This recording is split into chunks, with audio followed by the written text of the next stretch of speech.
Hello guys, કેમ છે મિત્રો? મજામાં? આજે હનુમાન જયંતિ છે. ભારત, ગુજરાત અને સૌરાષ્ટ્રમાં દરેક ગામે ધામધૂમથી ઉજવાઈ રહી છે. ચલાલા શહેરમાં પણ અલગ અલગ મંદિરમાં સામાજિક સંસ્થાઓ દ્વારા હનુમાનજી જન્મોત્સવનું એક ભવ્ય આયોજન કરવામાં આવેલ હતું અને ત્યાં પણ અમે ગયા અને તમે વિડીયો પણ જોયા છે. પણ આપણે અત્યારે એક એવી જગ્યાએ જઈ રહ્યા છીએ જે હનુમાન દાદાના પરમ ભક્ત છે. ચલાલા લાઇબ્રેરી રોડ ઉપર આવેલ મારુતિ પાન સેન્ટરના જે દિનેશભાઈ છે તેઓને ખાંભા રોડ ઉપર એક ભઠ્ઠો આવેલ છે, ઈંટોનો ભઠ્ઠો. ત્યાં સ્વયંભૂ હનુમાનજી પ્રગટ થયેલ અને તેમની ડેરી છે, જેઓ દર વર્ષે હનુમાન જયંતિના દિવસે બટુક ભોજન કરાવે છે અને પૂરી શ્રદ્ધાથી ઉજવે છે. તો આપણે ત્યાં જઈએ. આ દિનેશભાઈ તેમની સાથે જ આપણે ત્યાં જઈએ હનુમાનજીની ડેરીએ અને દર્શન કરીએ. તો ચાલો મારી સાથે.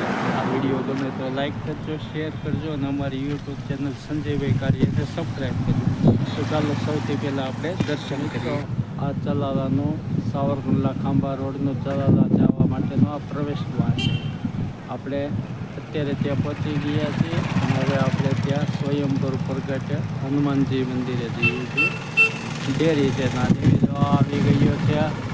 સાવરકુંડલા 18 કિલોમીટર, સોમનાથ, દીવ અને ઉના, આ બધું સાવરકુંડલા રોડ આવેલ છે.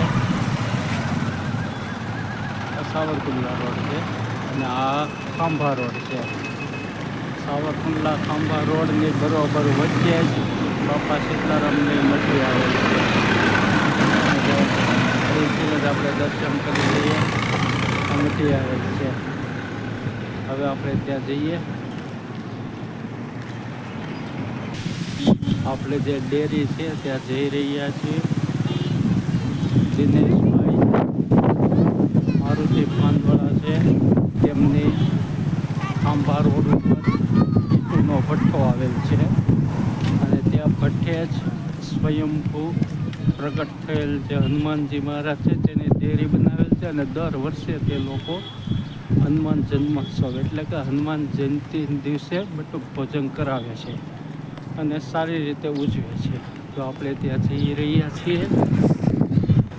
બસ જો આ જો પોલીસ લાઈન છે, સામે પોલીસ લાઈન,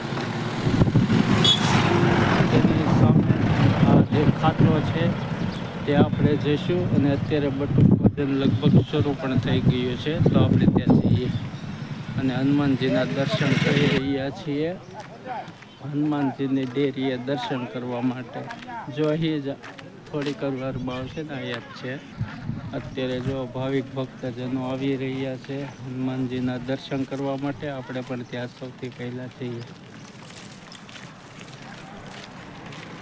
આમાં બૈરાઓ છે બધા, આ બધાને પહેલાં લેતો. તો આપણે પહોંચી ગયા છીએ સ્વયં પ્રગટ થયેલ હનુમાનજીના દર્શન કરવા.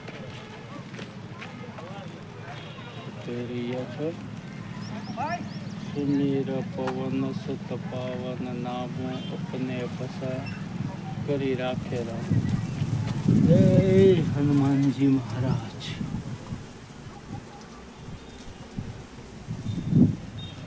મિત્રો, આ જે હનુમાનજી મહારાજ છે તે દિનેશભાઈ પ્રજાપતિ અહીં તેમના ઈંટોના ભઠ્ઠે સ્વયંભૂ પ્રગટ થયેલ હતા.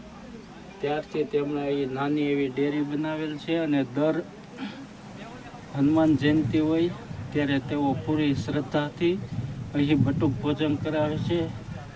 આ રસ્તા ઉપર જે નીકળતા વાહનો હોય તેમને પણ પ્રસાદી આપે છે અને અહીં પરાણે ભાવપૂર્વક બોલાવી પ્રસાદ ગ્રહણ કરાવે છે.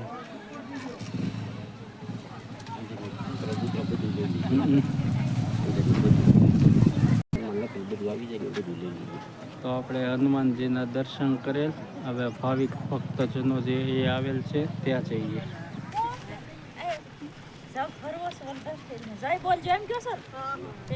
હનુમાનજી મહારાજની જય, મારુતિ નંદનની જય, નાગહનુમાનની જય. પછી કરીએ બરાબર.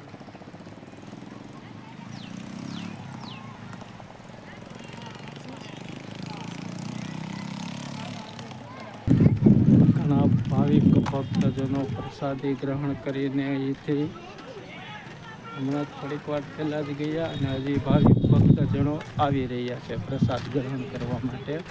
આપણે ત્યાં પણ જઈશું. આ બધા ભક્તો અત્યારે પ્રસાદ લઈ રહ્યા છે.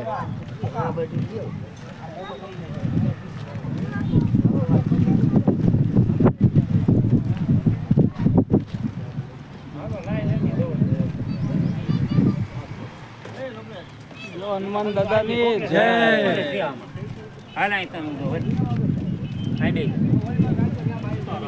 સીતારામ સીતારામ.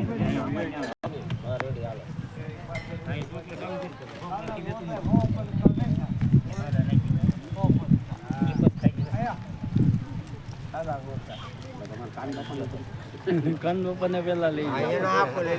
બોલાવો હનુમાન દાદાની જય. જય બોલાવો મોટા હાથ તો કરો ફટાફટ.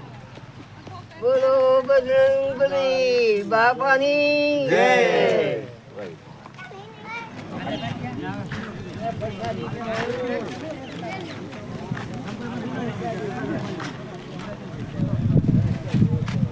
હજી ભાવિક ભક્તજનો આવી રહ્યા છે પ્રસાદ લેવા માટે.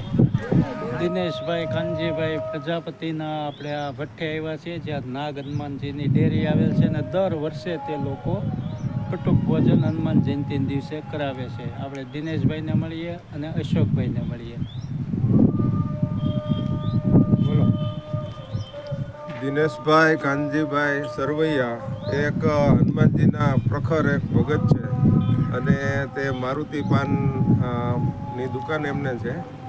તે દર વર્ષે ભૂલે ચૂકે એકેય વખત રહી ન જાય અને બહોળી સંખ્યામાં નાના નાના બાળકો આવી અને બટુક ભોજન કરે એવી જ એમની ઉત્તમ ભાવના છે અને દર વર્ષે કરે છે.